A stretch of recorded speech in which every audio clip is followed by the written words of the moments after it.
پاکستان کا بڑا دارالخلافہ بھی ہے اور شہر بھی ہے جہاں پہ ہر وقت سیکیورٹی ہائی الرٹ رہتی ہے. یہی وجہ ہے کہ محرم الحرام کے مہینے میں اور خاص کر 9 اور 10 محرم کو اسپیشلی طور پہ یہاں پہ اضافی نفری تعینات کی جاتی ہے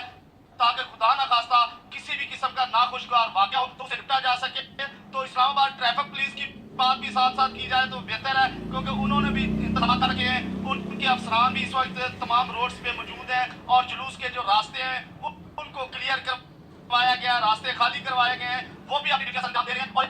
کہ ہم نے اپنی آنکھوں سے دیکھا کہ اسلام آباد پولیس کی گاڑی موجود تھی ٹریفک پولیس کی, تو لوگ ان سے بھی ان کے پاس پانی کے لیے گئے تو لوگوں کو وہ بھی پانی پلا رہے تھے. تو پہلی بار میں نے اسلام آباد میں یہ چیز دیکھی اور میں نے وہاں پہ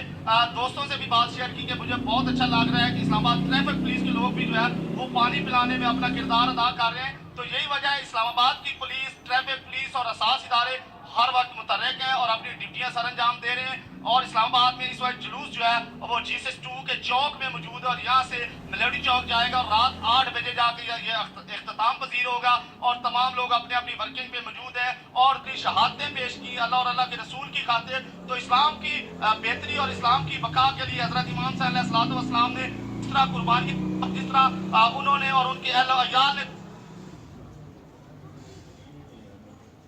اس چوک میں پہنچ چکا ہے. سیکیورٹی ہائی الرٹ ہے اور تمام جی بہت شکریہ سمیر حسین ہمیں جو اسلام آباد سے اپڈیٹ کر رہے تھے جبکہ وہاں